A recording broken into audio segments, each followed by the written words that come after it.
Hello दोस्तों, कैसे हैं आप लोग। आपका पीएसएस विजन एकेडमी में बहुत बहुत स्वागत है। जैसा कि हम लोग ज्योमेट्री पढ़ रहे थे, ज्योमेट्री में आज से हम लोग पॉलीगन के बारे में पढ़ेंगे। उसके अलावा बेटा ऑफलाइन क्लासेस भी शुरू हो गई हैं, आप लोग आके ऑफलाइन क्लासेस ज्वाइन कर सकते हैं।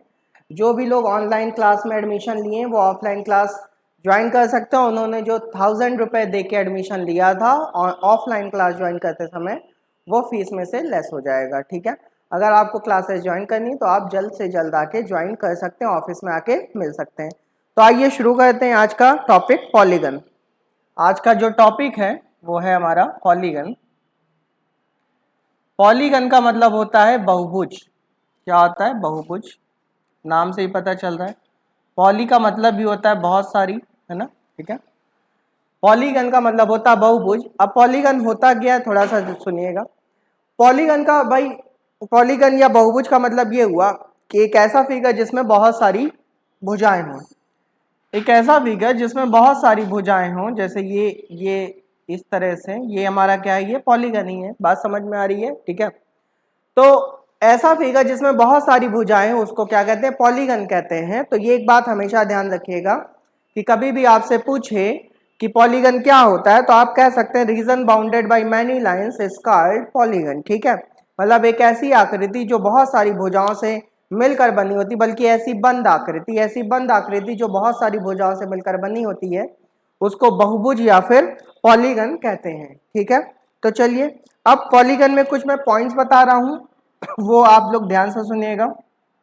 पहला point, sum of all interior angles. Polygon के सभी आंतरिक कोणों का योगफल क्या होता है? पॉलीगन के सभी आंतरिक कोण, जो आप देख रहे हो, जैसे ये इंटीरियर एंगल है, ये इंटीरियर एंगल है, ये इंटीरियर, ठीक है, ये सारे इंटीरियर एंगल बन रहे हैं। अगर पॉलीगन के सभी इंटीरियर एंगल का सम देखिए तो होता है n-2 इंटू 180 डिग्री। कितना होता है बेटा? n-2 इंटू 180 डिग्री, जहां पे n क्या है? नंबर ऑफ साइड्स है। n क्या है बेटा?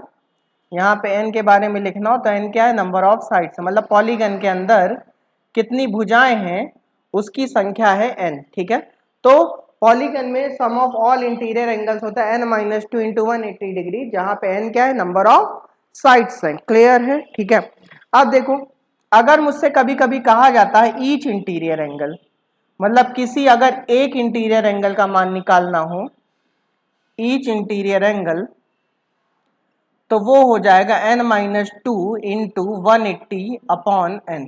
ठीक है, मतलब जो भी सम ऑफ ऑल इंटीरियर एंगल्स है उसको अगर नंबर ऑफ साइड से आप डिवाइड कर देते तो ईच इंटीरियर एंगल का मान आपके सामने निकल के आ जाएगा। क्लियर है? ठीक है, अगली बात, सम ऑफ ऑल एक्सटीरियर एंगल, मतलब किसी भी पॉलीगन में। अच्छा, ये जो मैं बता रहा हूं ये किसी भी पॉलीगन के लिए एप्लीकेबल हो, ये सारे फॉर्मूले। ठीक है, sum of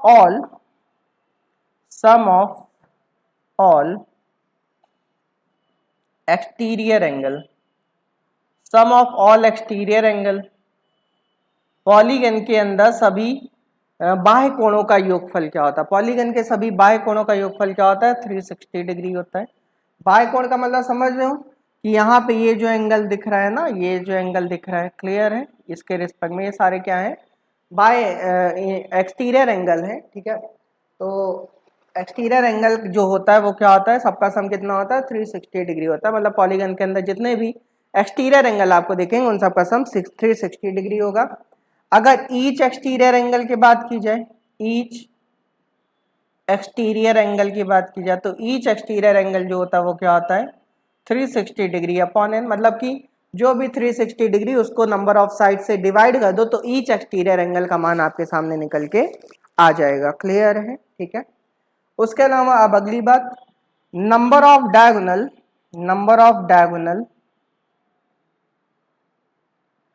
diagonal from a single vertex, number of diagonal from a single vertex, मतलब पॉलीगन के अंदर किसी एक वर्टेक्स से खींचे गए, जैसे मैं आपको बता दे रहा हूँ। जैसे मान लीजिए इस तरह से मैंने एक बना लिया, एक सही से पॉलीगन ये बना लेता हूँ। ठीक है, मान लीजिए इस पॉलीगन का नाम है ABCDEF, ABCDEF। मान लीजिए इस वाले वर्टेक्स से मैं खींचूं तो इस वाले वर्टेक्स से कितने मैं डायगोनल खींच सकता हूँ, कितने विकर्ण, मतलब क्या सिंगल वर्टेक्स से, सिंगल वर्टेक्स से मैं कितने डायगोनल खींच सकता हूँ। तो उसके लिए फॉर्मूला नोट कर लीजिए n-3, कितने, जहां पे n क्या है, नंबर ऑफ साइड्स है। क्लियर है, ठीक है।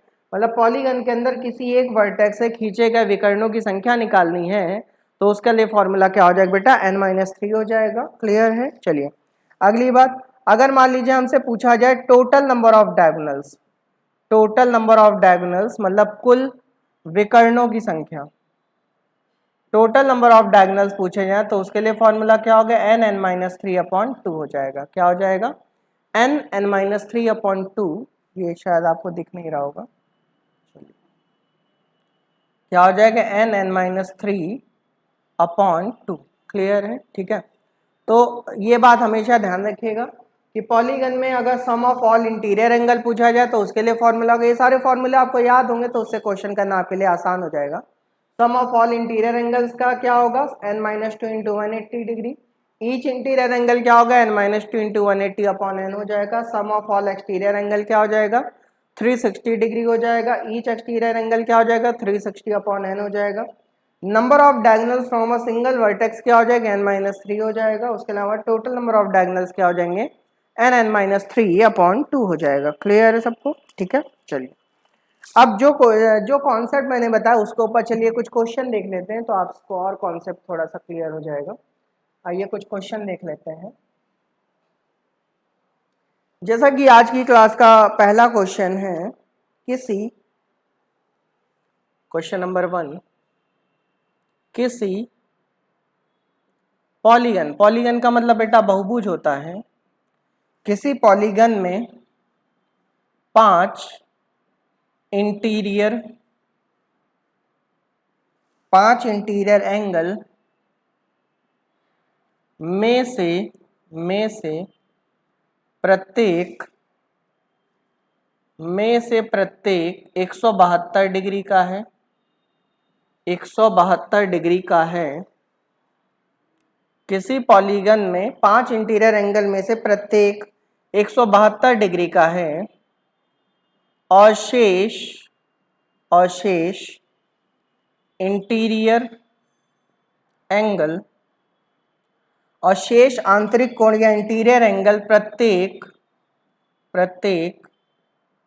160 डिग्री का है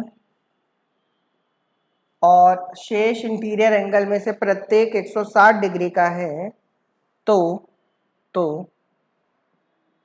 पॉलीगन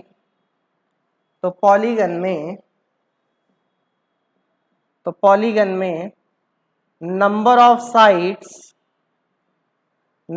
साइड्स और नंबर ऑफ डायगोनल, तो पॉलीगन में नंबर ऑफ साइड्स और नंबर ऑफ डायगोनल कितने होंगे ये आपको बताना है, ठीक है। किसी पॉलीगन में 5 इंटीरियर एंगल में से प्रत्येक 172 डिग्री का और शेष इंटीरियर एंगल प्रत्येक 160 डिग्री का है। तो पॉलीगन में नंबर ऑफ साइड मतलब भुजाओं की संख्या बतानी और विकर्णों की संख्या भी आपको बतानी है। आइए देखते हैं, ठीक है। आपको पता है बेटा सम ऑफ, मैं इसका सोल्यूशन आपको बता रहा हूं, sum of all interior angle in any polygon, sum of all interior angle बेटा कितना होता है, n-2 इंटू 180 होता है। अभी मैंने एक फॉर्मूला ये आपको बताया था, ठीक है। किसी भी पॉलीगन में सभी आंतरिक कोणों का योगफल क्या होता है, n-2 इंटू 180 डिग्री होता है ना, ठीक है। अच्छा, क्वेश्चन में कह रहा है कि पॉलीगन में 5 इंटीरियर एंगल है और प्रत्येक 172 डिग्री का है। तो अगर मान लो मैं कहूं कि पॉलीगन में नंबर ऑफ साइड्स n है, पॉलीगन में नंबर ऑफ साइड्स कितनी बेटा, n है, ठीक है। Suppose that number of sides n है, ठीक है, नंबर ऑफ साइड्स n है। मान लो n में से जो 5 मैंने निकाल दिए हैं तो 5 में से प्रत्येक 172 डिग्री का है, तो एक एंगल 172 डिग्री का, तो 5 172 गुणे 5 के होंगे कि नहीं होंगे। क्लियर है। प्लस भाई एक एंगल 172 डिग्री का तो 5 कितने के होंगे, 172 गुणे 5 के होंगे, ठीक है। उसके अलावा बताओ n में से अगर 5 निकल चुके हैं तो बचे कितने, n-5 बचे। तो बताओ जो बचे उसमें से एक कितने का, 160 का है, एक 160 का है तो n-5 इंटू 160 के होंगे ना, ठीक है। Is equal to n minus two into 180 degree. Clear है सबको? बात समझ में आ रही है? भाई शुरुआत में एक एंगल 172 का, तो 5 172 गुणे 5 के बचे कितने, n माइनस 5 बचे गुणे 160, तो ये सम ऑफ ऑल इंटीरियर एंगल आएगा और ये इसके क्या होगा, बराबर होगा। क्लियर है? चलिए इसको सॉल्व कर लेते। सारे नंबर 5 से कट रहे हैं, इसको भी 5 से काट लो। 5 तिया 15 और 5 दूना 10, 5 तिया 15, 5 छंग 30। ठीक है, उसके अलावा शायद ये 4 से भी 4 से कटे, चलो पहले लिख लेते हैं। 172 plus n minus 5 into 32 is equal to n minus 2 into 36 ना। ठीक है, 4 से आइए इसको काट लेते हैं। 4 चौक 16 और 4 तिया 12, 4 ओठे 32 और 4 नए 36, है ना। तो यहाँ पे कितना बचा, 43 बचा, प्लस 43 प्लस ब्रैकेट ओपन कर लो तो क्या होगा, 8n minus 40 is equal to 9n minus 18 ना। ठीक है, तो बताओ 9n में से अगर मैं यहाँ पे सॉल्व कर रहा हूँ, 9n में से 8n गया, कितना बचा, n बचा, इज इक्वल टू 43 में से 40 गया, 4 बचा, और 18 इधर आ जाएगा, 18 4 कितना, सॉरी 43 में से 40 गया, 3 बचा, और 18 में 3 जोड़ लो, कितना आ गया, 21। तो पॉलीगन के अंदर नंबर ऑफ साइड्स कितनी आ गई बेटा, 21 आ गई। कितनी आ गई, 21। ठीक है, नंबर ऑफ साइड्स 21 आ गई। उसका नंबर ऑफ डायगोनल्स भी आपको बताना था।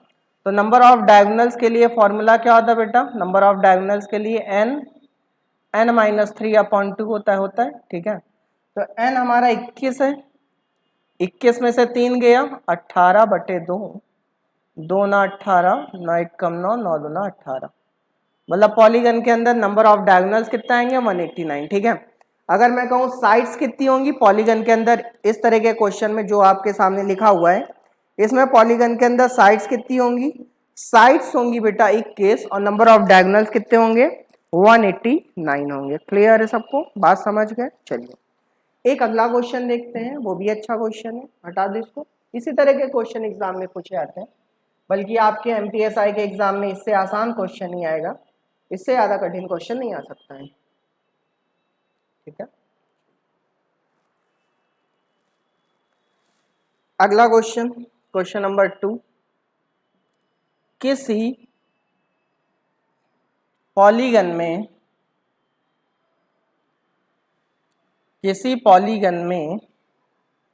ईच मतलब प्रत्येक, एक्सटीरियर मतलब बाह्य, एंगल मतलब कोण, मतलब प्रत्येक बाह्य कोण का मान, किसी पॉलीगन में ईच एक्सटीरियर एंगल का मान क्या होगा, ईच एक्सटीरियर एंगल का मान क्या होगा यदि पॉलीगन में डायगोनल विकर्ण, यदि पॉलीगन में विकर्ण 90 हैं, कितने हैं, मतलब विकर्णों की संख्या 90 है। ठीक है, और लिखना हो तो यहाँ लिख लो ऑल एंगल्स आर इक्वल, मतलब सभी कोण आपस में क्या है, बराबर है, all angles are equal. Clear है? ठीक है, किसी पॉलीगन में ईच एक्सटीरियर एंगल का मान क्या होगा, क्योंकि बेटा अगर सारे एंगल अलग अलग होंगे तो तुम ईच नहीं निकाल पाओगे ना। ठीक है भाई, ईच तभी पूछा जा सकता है जबकि सारे एंगल्स का मान आपस में क्या हो, बराबर हो। ठीक है, किसी पॉलीगन में ईच एक्सटीरियर एंगल का मान क्या होगा यदि पॉलीगन में डायगोनल 90 है, विकर्ण 90, विकर्णों की संख्या दी है और ऑल एंगल्स आर इक्वल। ठीक है, आइए देखते हैं। आपको पता है ईच एक्सटीरियर एंगल का जो अभी मैंने फॉर्मूला बताया था वो 360/n बताया था कि नहीं बताया था? ईच एक्सटीरियर एंगल का जो फॉर्मूला बताया था वो 360/n बताया था। ठीक है, और नंबर ऑफ डायगोनल्स का जो फॉर्मूला मैंने बताया था वो क्या बताया था, n माइनस 3/2 बताया था कि नहीं बताया था, n माइनस 3/2। ठीक है, और नंबर ऑफ डायगोनल्स हैं कितने, 90 हैं, तो मैं कह सकता हूँ n माइनस 3/2 की वैल्यू 90 के क्या होगी, बराबर होगी। ठीक है, यहाँ पे ब्रैकेट ओपन कर लो तो n स्क्वायर आएगा माइनस 3n आएगा, इज इक्वल टू 90 दूना 180 होगा। ठीक है, 180 के फैक्टर करोगे तो शायद 15 और 12 में टूटेगा, -15n और +12n और -180 इज इक्वल टू 0। ठीक है, ये तो होगा। यहाँ पे n कॉमन ले लो, n-15 आया अंदर, +12 कॉमन ले लीजिए, अंदर क्या आएगा n-15 आएगा, इज इक्वल टू 0। तो फाइनली n की वैल्यू आ गई 15, क्योंकि n की वैल्यू -12 भी आएगी, लेकिन माइनस में नंबर ऑफ साइड्स हो नहीं सकती हैं, तो n की वैल्यू कितनी आ गई बेटा, n की वैल्यू आ गई कितनी, 15। अगर n 15 आ गया तो आंसर आ चुका है 360/15 कर दीजिए, तो 15 दूना 30 और 15 चौक 60। इसका मतलब ईच एक्सटीरियर एंगल का मान कितना होगा बेटा, 24 डिग्री होगा। कितना होगा, 24 डिग्री। प्रत्येक विकर्ण मतलब जो प्रत्येक बाह्य कोण का मान होगा वो कितना होगा, 24 होगा। ये आपको उम्मीद है कि बातें समझ में आ रही होंगी, क्लियर है सबको। ठीक है, चलिए देखिए बेटा, अभी तक तो मैं पॉलीगन के बारे में पढ़ा रहा था, लेकिन हाँ आपके एग्जाम में पॉलीगन से रिलेटेड जो क्वेश्चन आएंगे वैसे आएंगे, लेकिन आपके एग्जाम में जो क्वेश्चन आते हैं वो रेगुलर पॉलीगन से आते हैं। कहाँ से आते हैं, रेगुलर पॉलीगन का मतलब होता है समबाहुभुज। क्या होता है, समबाहुभुज। रेगुलर पॉलीगन, रेगुलर पॉलीगन या फिर समबाहुभुज। समबाहुभुज का मतलब होता है एक ऐसा पॉलीगन जिसमें सारी भुजाएं और सारे कोण आपस में बराबर हों। ठीक है, each side and each angles are equal. मतलब अगर किसी पॉलीगन में प्रत्येक कोण और प्रत्येक भुजा आपस में बराबर हो तो उसको कहते हैं बेटा रेगुलर पॉलीगन। जैसे आप बताइए रेगुलर पॉलीगन का एक एग्जांपल दीजिए। अगर मैं कहूँ तो रेगुलर पॉलीगन का बेटा जो पहला एग्जांपल है वो है आपका इक्विलैटरल ट्रायंगल। कैसे है बेटा, आप खुद बताओ। इक्विलैटरल ट्रायंगल में 3 साइड्स होती हैं और तीनों साइड्स आपस में बराबर होती हैं, और इसके अंदर जो तीनों कोण बनते हैं वो भी तो आपस में बराबर होते हैं ना, 60 60 60 के। ठीक है, रेगुलर पॉलीगन का अगला एग्जांपल है आपका स्क्वायर। स्क्वायर में भी सारी साइड्स क्या होती, सेम होती हैं, और सारे एंगल भी क्या होते हैं, 90 90 के होते हैं। लेकिन रेगुलर पॉलीगन का एग्जांपल बेटा रोम्बस नहीं है। बच्चे कह रहे हैं रोम्बस में सारी साइड्स तो सेम होती हैं, साइड सेम होती है लेकिन एंगल नहीं सेम होते हैं ना, तो रेगुलर पॉलीगन का एग्जांपल रोम्बस नहीं है। ठीक है, उसके अलावा रेगुलर पॉलीगन का जो अगला एग्जांपल है वो क्या है, वो आपका रेगुलर पेंटागन है। ठीक है, सम पंचभुज है, रेगुलर हेक्सागन है, सम षडभुज है। ठीक है, रेगुलर ऑक्टागन है, सम अष्टभुज है। ठीक है, बात समझ में आ,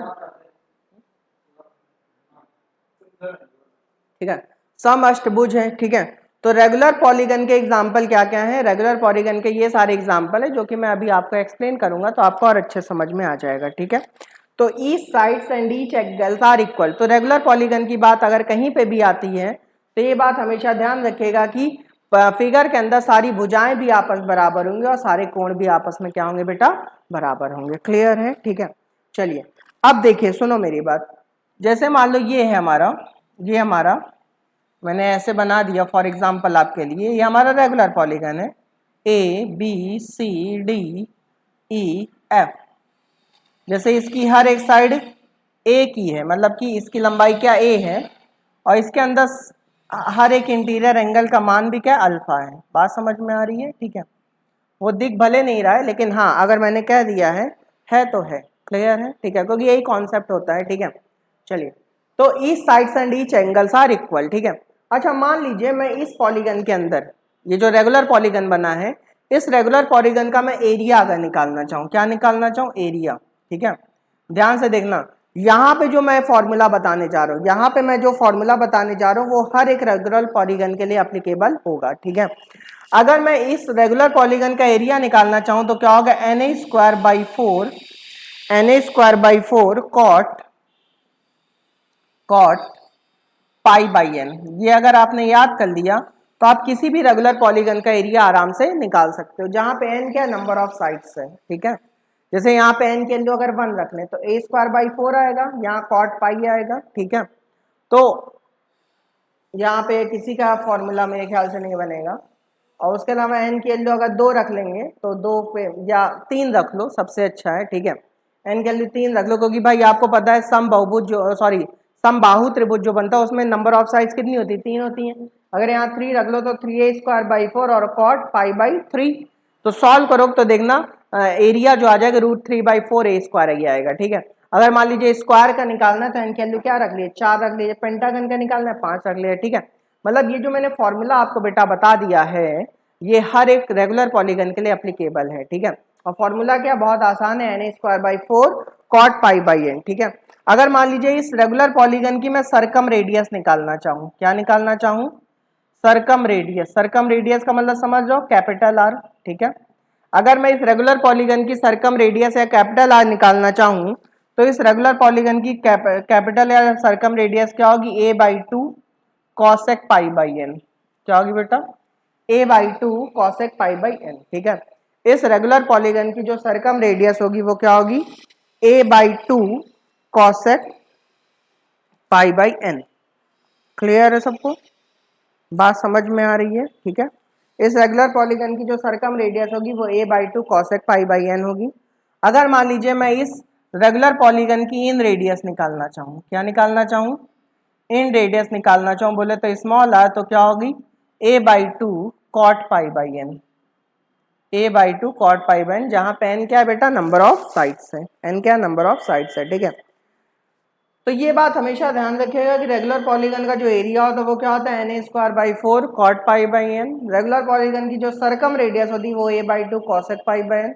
रेगुलर पॉलीगन की जो इन रेडियस होती है वो a/2 cot π/n होती है। क्लियर है सबको, ठीक है। और ये किसी भी रेगुलर पॉलीगन के ऊपर एप्लीकेबल होगा, क्लियर है, ठीक है। चलिए, अगर ये बात आप ध्यान रख लें तो आप किसी भी रेगुलर पॉलीगन की आराम से सरकम रेडियस और इन रेडियस, और कभी कभी आपसे डायरेक्ट एग्जाम में फॉर्मूला भी पूछ लेता है कि किसी रेगुलर पॉलीगन की इन रेडियस का या सरकम रेडियस का जनरलाइज फॉर्मूला क्या होता है। तो आपको याद होना चाहिए a/2 cosec π/n या a/2 cot π/n, या एरिया का जनरलाइज फॉर्मूला क्या होता है, na² / 4 cot π/n। क्लियर है सबको, बात समझ में आ रही है, ठीक है, अच्छा लग रहा है। चलिए अगली बात करते हैं। अब हम लोग रेगुलर पेंटागन की बात करने जा रहे हैं। रेगुलर पॉलीगन के अंदर 3 तरीके के फिगर की हम लोग बात करेंगे। एक रेगुलर पेंटागन की बात करेंगे, एक रेगुलर हेक्सागन की बात करेंगे और रेगुलर ऑक्टागन की बात करेंगे ना, ठीक है। तो आइए हम लोग रेगुलर पेंटागन की बात करने जा रहे हैं। हेडिंग डाल लीजिए रेगुलर पेंटागन। रेगुलर पेंटागन का मतलब होता है सम पंचभुज। क्या होता है बेटा, रेगुलर पेंटागन का मतलब होता है सम पंचभुज, सम पंचभुज या रेगुलर पेंटागन। क्लियर है, ठीक है। रेगुलर पेंटागन का मतलब होता है सम पंचभुज या फिर रेगुलर पेंटागन, ठीक है। नाम से ही पता चल रहा है बेटा, नाम से ही पता चल रहा है कि जो रेगुलर पेंटागन है बेटा, जो रेगुलर पेंटागन है उसमें 5 साइड होंगी। ऐसा मंदिर जैसा फिगर बना लो, ठीक है। उसमें 5 साइड होंगी, जैसे ABCDE, ये हमारा रेगुलर पेंटागन है। और आप देख रहे हैं इसमें 5 साइड है और पांचों साइड्स आपस में क्या होंगी, बराबर होंगी। जैसे मान लीजिए ये सारी साइड्स क्या है, बी हैं, और इसका मान रेगुलर पेंटागन का ये सेंटर है। तो साइड्स के जो वर्टेक्स हैं अगर आप उसको रेगुलर पेंटागन के सेंटर से मिलाओगे तो वो सेंटर तक की लेंथ भी आपस में क्या होगी, बराबर होगी, ठीक है, वो ए होगी। क्लियर है, ठीक है, बात समझ में आ रही है। तो अगर बेटा आप ये देखो COD को जैसे देखो तो COD एक तरह का त्रिभुज बन रहा है और इस त्रिभुज में ये वाली साइड और ये वाली साइड आपस में क्या है, बराबर है, ठीक है। तो आप एक तरह से देखो ये समद्विबाहु त्रिभुज बन रहा है कि नहीं बन रहा है। तो मैं कह सकता हूँ जो रेगुलर पेंटागन है वो 5 समद्विबाहु त्रिभुजों का क्या है, सम है, ठीक है। मतलब 5 समद्विबाहु त्रिभुज उठा के अगर मैं कहीं रख दूं तो क्या बना लेगा, एक रेगुलर पेंटागन बना लेगा, ठीक है। तो अगर कोई आपसे पूछे कि रेगुलर पेंटागन किससे बनता है तो किससे बनता है, समद्विबाहु त्रिभुजों के योग से बनता है। मतलब समद्विबाहु त्रिभुजों को आपस में मिला दिया जाए तो क्या बन जाएगा, रेगुलर पेंटागन बन जाएगा। क्लियर है बच्चों को, ठीक है। चलिए अगर बेटा मैं रेगुलर पेंटागन के एरिया की बात करूं तो इसका एरिया याद करना बहुत आसान है। आप खुद बताओ, समद्विबाहु त्रिभुज आइसोसेलेस ट्रायंगल का जो एरिया होता है वो क्या होता है, B/4 मैंने बता रखा है। Under of 4a² minus b² होता है कि नहीं होता है भाई? आइसोसेलेस ट्रायंगल का एरिया यही तो होता है ना। अब बताओ इसके अंदर कितने आइसोसेलेस ट्रायंगल है? 5 है, तो इसको 5 से मल्टीप्लाई कर दो, ठीक है। तो जो रेगुलर पेंटागन का एरिया हो गया वो क्या हो गया? 5b/4 under of 4a² minus b²। Clear है, ठीक है। अगर मैं कहूँ इसका पेरीमीटर क्या होगा, इस रेगुलर पेंटागन का पेरीमीटर क्या होगा, तो क्या होगा? 5b होगा, ठीक है। मतलब पांचों b को जोड़ लो, बाहर वाली साइड को जोड़ लो, तो क्या हो जाएगा? वो पेरीमीटर आ जाएगा, ठीक है। उसके अलावा सम ऑफ ऑल इंटीरियर एंगल, अगर रेगुलर पेंटागन के सभी आंतरिक कोणों का मैं योगफल देखूं, रेगुलर पेंटागन के सभी आंतरिक कोणों का योगफल देखूं, तो वो क्या होगा? फॉर्मूला आपको पता है, n-2 इंटू 180 होता है, तो n की जगह क्या रख लो? 5 रख लो। 5 - 2 इंटू 180, तो 5 में से 2 गया 3 और 8 या 54 होता, 540 डिग्री आ गया ना। तो रेगुलर पेंटागन के सभी आंतरिक कोणों का जो योगफल होता है कितना होता है? 540 डिग्री होता है। क्लियर है सबको, ठीक है। उसके अलावा ईच, अगर मुझसे कभी पूछा जाए ईच इंटीरियर एंगल क्या होगा रेगुलर पेंटागन के, ईच इंटीरियर एंगल का मान क्या होगा? बहुत आसान है, 540 को 5 से भाग दे दो तो कितना होगा? 108 डिग्री हो जाएगा, क्योंकि नंबर होता है ना, ठीक है, फॉर्मूला बताया था। उसके अलावा अगर मुझसे पूछा जाए ईच एक्सटीरियर एंगल क्या होगा रेगुलर पेंटागन का, ईच एक्सटीरियर एंगल का मान क्या होगा? तो क्या होगा? 360 को 5 से भाग दे दो तो कितना होगा? 5 × 7 = 35 और एक इधर आएगा, 5 × 2 = 10, 72 डिग्री होगा, ठीक है। ईच एक्सटीरियर एंगल कितना होगा? 72 डिग्री हो जाएगा। क्या बच्चों को मेरी बातें समझ में आ रही हैं? अगर आपको मेरी बातें समझ में आ रही हैं तो बहुत अच्छी बात है, और नहीं समझ में आ रही हैं तो आप इस वीडियो को फिर से देखिए, समझ में आने लगेगा, ठीक है। क्लियर है, चलिए हटा दो इसको। ये सारी बातें तो मैंने पेंटागन से रिलेटेड जो भी बातें थी वो आपको बता दी हैं। उसके बाद पेंटागन से रिलेटेड ज़्यादा कोई क्वेश्चन नहीं पूछा जाता है, हाँ, लेकिन तब भी मैं एक क्वेश्चन आपको करा देता हूँ। चलिए आइए देखते हैं आज की क्लास का क्वेश्चन नंबर 1 से शायद अलग ही है, मुझे नहीं पता है, देख लेते हैं। ABCDE एक पेंटागन है, ABCDE एक पेंटागन है। बेटा ये पेंटागन है, मैंने लिखा है, पंचभुज है, रेगुलर नहीं लिखा है। अगर मैंने पेंटागन लिखा है इसका मतलब इसकी साइड्स अलग अलग हो सकती हैं, ठीक है। अगर मैं रेगुलर लिख देता तो सभी साइड्स और सभी कोण आपस में क्या होते? बराबर है, ठीक है। ABCD एक पेंटागन है जिसकी भुजाओं का अनुपात, साइड का रेशियो, जिसकी भुजाओं का अनुपात AB ratio BC ratio CD ratio DE ratio EA, ठीक है, कितना है? जिसकी भुजाओं का अनुपात √2 रेशियो 1 रेशियो 2 रेशियो 1 रेशियो √2 है, जिसकी भुजाओं का अनुपात √2 1 रेशियो 2 रेशियो 1 रेशियो √2 है, ठीक है। ये है यदि कोण A बराबर 90 डिग्री, यदि एंगल A बराबर 90 डिग्री, तो एरिया क्या होगा, इसका क्षेत्रफल क्या होगा, मतलब इस पेंटागन का एरिया क्या होगा, ठीक है। जबकि लॉन्गर साइड मतलब सबसे बड़ी भुजा, लॉन्गर साइड 6 सेंटीमीटर की है, जबकि लॉन्गर साइड कितने सेंटीमीटर की बेटा? 6 सेंटीमीटर की है, ठीक है। कह रहा ABCD एक पेंटागन है जिसकी भुजाओं का अनुपात AB ratio BC ratio CD ratio DE ratio EA √2 ratio 1 ratio 2 ratio 1 ratio √2 है। यदि एंगल A बराबर 90 डिग्री तो एरिया क्या होगा, जबकि लॉन्गर साइड कितने की? 6 सेंटीमीटर की है, ठीक है। आइए बना लेते हैं, इसका सल्यूशन देख लेते हैं। ये देखिए मैंने एक पेंटागन बना दिया भाई, ठीक है, ये एक पेंटागन बन गया, ठीक है। और इस पेंटागन का नाम क्या? ABCDE। इस पेंटागन का क्या नाम है? ABCDE है, ठीक है। अब भुजाओं का अनुपात दिया गया तो इसको √2 ले लूं, इसको 1 ले लूं, इसको 2 ले लूं, इसको 1 ले लो और इसको क्या ले लो? √2 ले लो, ठीक है। ये भुजाओं का अनुपात हो गया, ठीक है। अगर मैं इसको यहाँ से मिला दूँ तब भी किसी को कोई दिक्कत नहीं होनी चाहिए, ठीक है। तो अगर ये 2 रेशियो में तो पक्का ये भी 2 रेशियो में ही होगा, ठीक है। अच्छा, कह रहा है एंगल ये 90 डिग्री का है, ये वाला एंगल कितने डिग्री का बेटा, 90 डिग्री का है, क्लियर है, ठीक है। कह रहा है लॉन्गर साइड 6 सेंटीमीटर की है, तो बताओ लॉन्गर साइड कौन सी होगी भाई, जिसका रेशियो बड़ा वो साइड भी बड़ी। तो बताओ रेशियो सबसे ज्यादा बड़ा किसका है, √2 1 2 1 √2 में सबसे बड़ा रेशियो किसका है, 2 का है। तो इसका मतलब CD सबसे बड़ी साइड होगी जिसका रेशियो 2 है, तो यही 2 6 सेंटीमीटर के क्या है, बराबर है।